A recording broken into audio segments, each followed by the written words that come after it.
Une des tâches difficiles pour l'auteur de romans policiers, c'est d'arriver à disséminer des indices ça et là qui sont à la fois évidents sous les yeux de chacun, mais que personne ne voit, pour que, à des moments dans le livre, et si possible plusieurs fois, le lecteur se dise « mais c'est pas possible ». C'était sous mes yeux et je ne l'ai pas vu. Et ça, c'est un sentiment qui est plaisant pour le lecteur, qui se dit « Ah, j'aurais pu le savoir, j'aurais pu le voir, j'ai pas été attentif, c'est de ma faute ». Donc, comment cacher ces indices? En général, une facilité, un petit truc, c'est de les cacher après coup. C'est-à-dire qu'il ne faut pas se creuser la tête sur le moment et dire « Je dois absolument cacher un indice ici et là et pas savoir où le mettre ». Il faut écrire votre roman peu à peu, et à mesure que vous vous rendez compte des différents passages, des cliffhangers, des différentes clés qui apparaissent pour vous, discrètement, vous revenez en arrière et vous dites, tiens, ben là, dans cette phrase-là, dans cet échange-là, dans ce dialogue, noyé dans le dialogue de une page ou deux, paf, il y a le mot, il y a la phrase qui dit tout et qui est passé inaperçu parce qu'au milieu du reste. Moi, ce que j'aime, c'est écrire sans plan. Justement parce que de ne pas avoir de plan, ça me donne l'impression d'une liberté totale, de ne pas être cadré, de ne pas avoir besoin de suivre un schéma précis, et de ne pas avoir de plan, ça me permet d'imaginer ou de penser à des éléments auxquels je n'aurais pas pensé, de revenir en arrière et de modifier autant que je veux. J'ai l'impression qu'un plan, on passe énormément de temps à créer ce plan, et qu'une fois qu'on l'a créé, on se borne à le suivre. Et on aurait parfois envie de changer, de renoncer, de modifier, mais on se dira, mais j'ai passé 6 mois ou 1 an à écrire ce plan, il faut que je le suive, il faut que je respecte ce plan. C'est pour ça que je préfère ne pas avoir de plan et me laisser guider par mon envie. Alors évidemment, c'est peut-être parfois un peu plus long, ça demande plus de travail, parce que quand on n'a pas de plan, on prend des décisions qui sont peut-être pas les bonnes, mais on s'en rend compte au bout de 50 pages, et il faut revenir en arrière. Il y a ces moments où on se dit, mais je vais devoir couper 50 pages de mon livre, c'est pas très grave.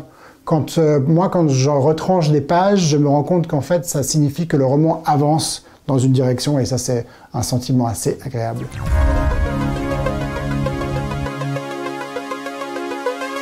Un bon roman policier, c'est un roman qui, avant tout, a une atmosphère, a quelque chose qui permet au lecteur de s'installer durablement dans le livre, et qui n'est pas forcément lié au crime, pas forcément lié à l'intrigue, mais qui est vraiment lié au décor, au personnage, à l'univers dans lequel le lecteur va se plonger, et qui va donner envie au lecteur de rester dans ce monde-là pour ensuite résoudre peu à peu le crime et l'énigme, le meurtre, enfin ce qui se passe dans le roman policier en question. Pour moi, le meilleur roman policier jamais écrit, je dirais Le Crime de l'Orient Express, Agatha Christie.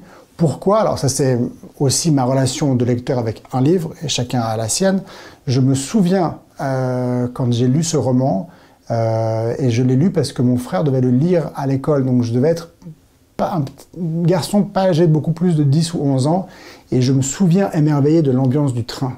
Ce huis clos dans ce train, cette atmosphère, dormir dans le train, vivre dans le train pendant plusieurs jours, avoir ce meurtre qui est commis forcément par un passager, et je garde de cette lecture un souvenir absolument émerveillé, non seulement pour l'intrigue, mais avant tout, comme je le disais, pour l'atmosphère et tous ces personnages dans ce train.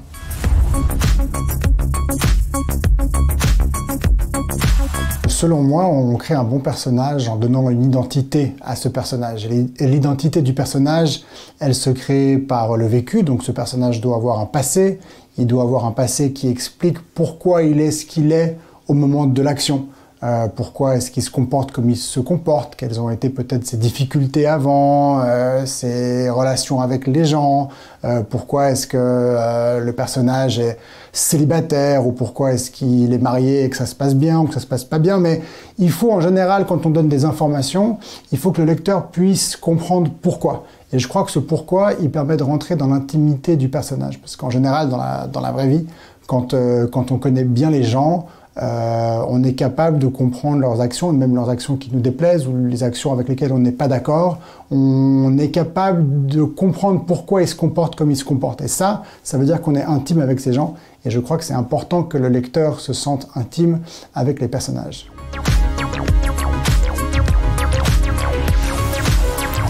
Moi, quand je commence un livre, je m'installe dans une ambiance qui me plaît à moi. Je crée une atmosphère qui me plaît à moi. Et ça, c'est un élément qui est très important parce que, comme je le disais avant, c'est important de vivre l'expérience de l'écriture comme une expérience qui vous apporte quelque chose à vous, auteur. Ça, c'est la première étape. C'est une étape qui est très importante et qui se termine au moment de la fin de l'écriture du livre, étape 1. Le processus d'écriture, il vous a plu, vous avez eu du plaisir, ce plaisir, il est à vous, personne ne peut le reprendre. Ensuite, la deuxième phase, est-ce que les gens vont aimer votre texte? C'est une autre phase qui ne doit pas ternir la première étape qui est l'écriture du livre. En gros, prenez du plaisir, c'est l'élément le plus important. Prenez du plaisir parce que le plaisir dans l'écriture, c'est un plaisir qui est à vous, c'est un moment qui vous a fait du bien et qui est à vous et que personne ne peut vous prendre. Et puis n'oubliez pas de lire aussi.